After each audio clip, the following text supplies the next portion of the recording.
So this is the Outer Wilds. This is actually my final run. It's when I finished the game.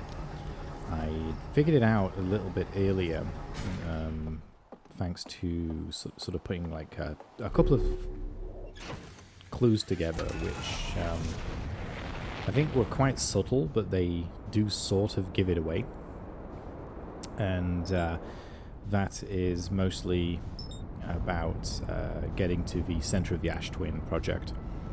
There's a tablet somewhere which talks about a teleporter being broken, and it's not obvious, I think, straight away which teleporter it is or where that teleporter is. Though I found it, I saw it really early on in the game. I sort of knew that it was a teleporter, I just didn't know quite what it did.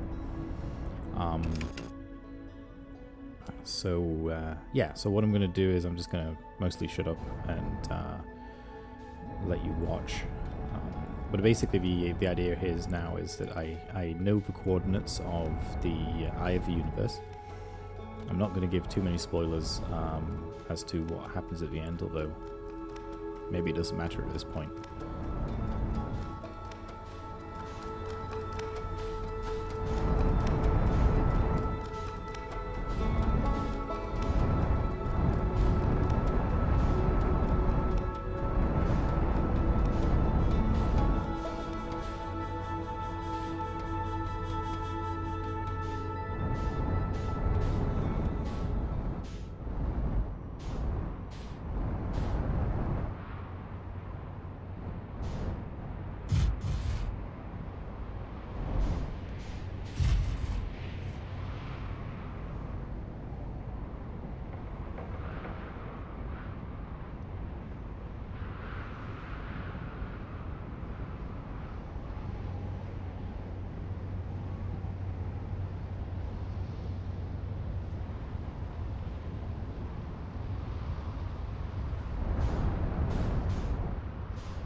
So there we are, we're at the center of the Ashtrain project.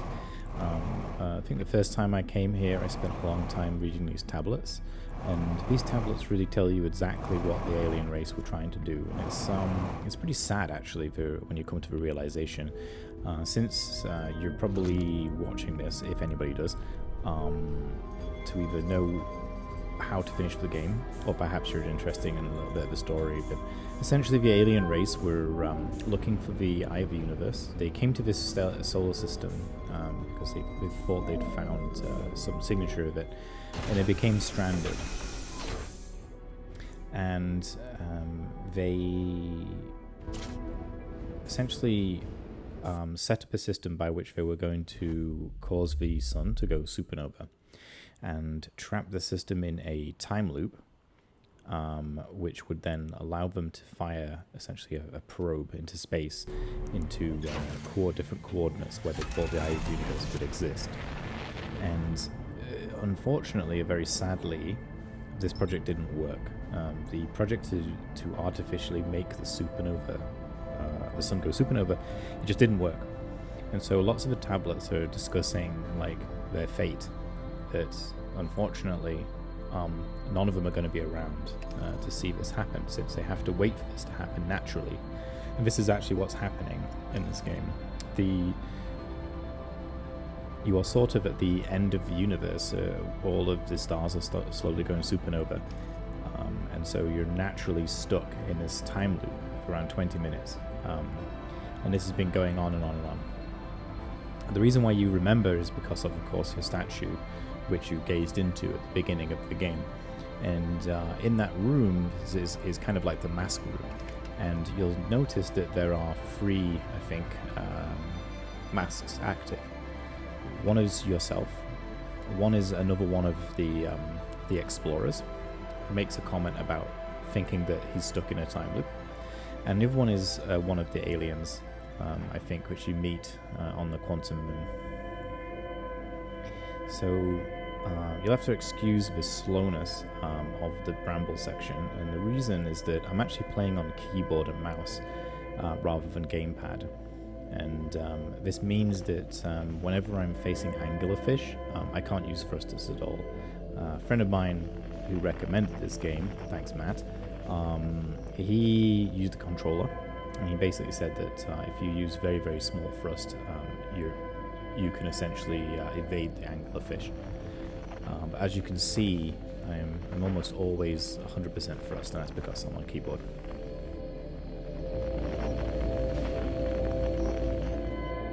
So it's also interesting to note at this point that because I have the warp core, the Ashtrain project is no longer active. That means that if I am to die, technically I'm no longer in the time loop. So when the supernova happens, essentially that's it.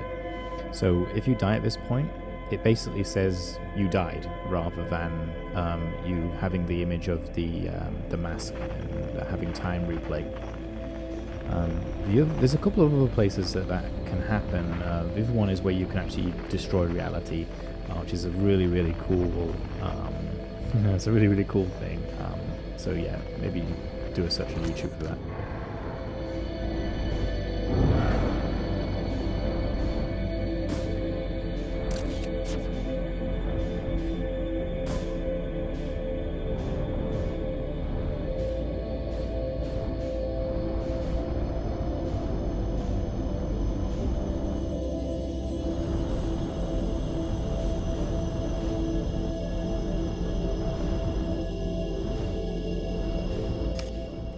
This is me essentially trying to get a run-up, because I know the anglerfish are behind this, and I know that I can't thrust.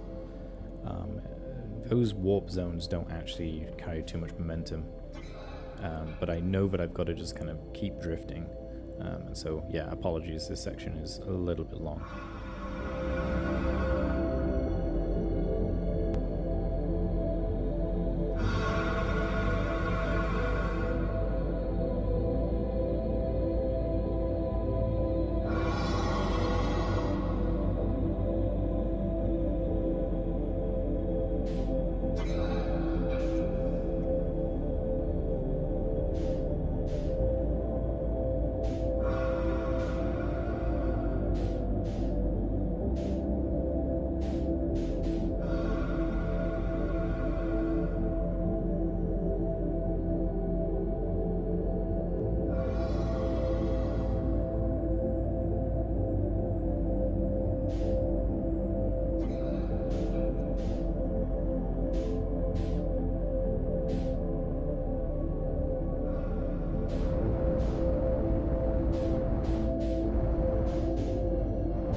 go. This is our last zone. This is where the alien ship crashed or got stranded. And they were stranded without a warp core, and much of their civilization, as far as I understood it, was them trying to survive, obviously, but also trying to produce warp cores. And they obviously did produce one, because I have one in my hand. And this was obviously to power the Ash Twin project. Again, I think at this point in the game, I think I've only been on board this ship 2 or 3 times, so I'm not going to go anywhere, or I'm just going to read any text.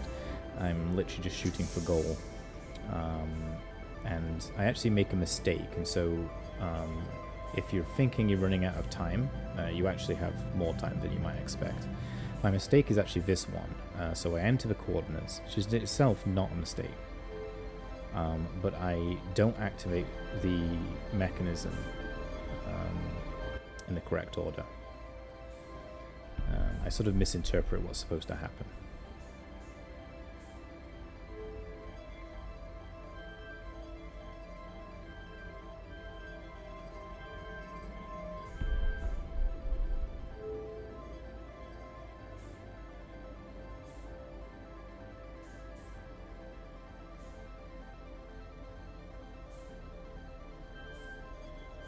That's actually me checking my notes to make sure I was going to put the right coordinate in. So that's the coordinates entered. Now, in order to activate the mechanism, I actually need to lift that ball when the ship is powered. But of course I lift it and nothing happens, and so I'm thinking, okay, maybe there's something else. And of course I realize, oh, I've got to put the core in, and of course this is the dead core.